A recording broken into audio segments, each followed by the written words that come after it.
public comment. Thank you all for participating in public comment. We're going to go ahead and move forward to consent agenda.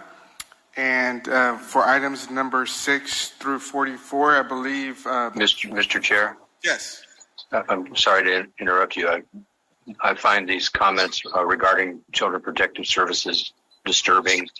I would like to have make note that we've heard those comments and that we will have our staff and take a look at the issues that were brought forward. I appreciate that Gerardo will look at individual cases. I'm concerned about it and would like to have the board be informed about the status of the cases and if there's any current trends that we need to be aware of. Okay. Chair Barajas, I just want to say briefly that we are limited by state law in terms of the information we can share with the board on individual cases. But with that in mind, I'll work with Gerardo and also HHSA to provide whatever update is legally feasible to the board so you understand generally what these cases are about, the level of supervision the court has over the decisions made by the agency, and other things of that nature. Good. Thank you for the clarification. Thank you, sir. Mr. Chair. Yes, Jim? One question is, I recall in the past that there is a procedure to ask permission of the court in order to disclose information in closed session to the board. If that becomes necessary, I assume that we could use that procedure.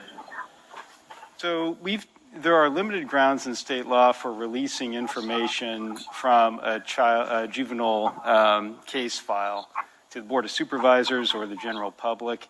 There are some circumstances under which we don't need prior court approval, but those are very limited, would not apply to these cases.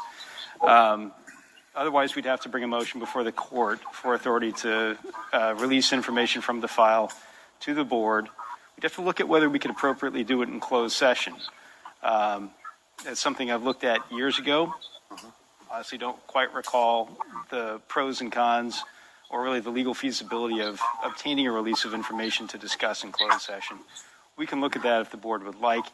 I think first let's start with a general response along the lines of what I mentioned. If there's still an interest in talking specifically about trends or even individual cases, we can talk about next steps.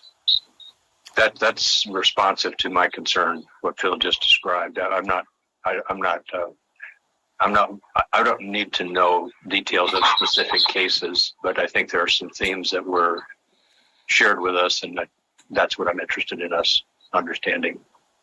I think it might be, though, because we have no way of knowing. We can't discuss cases in public. It's all confidential. So, and we're hearing one side. I'm not saying it's not true, but we don't know that it is. And so sometimes it may be necessary to delve in a little bit further.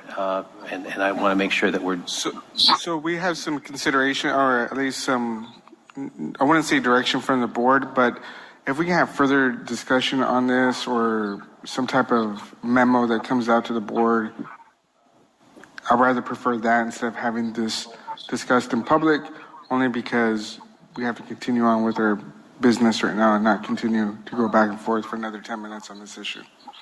So, okay, we'll go ahead and do that. Thank you. Thank you, Supervisors Saylor and Provenza.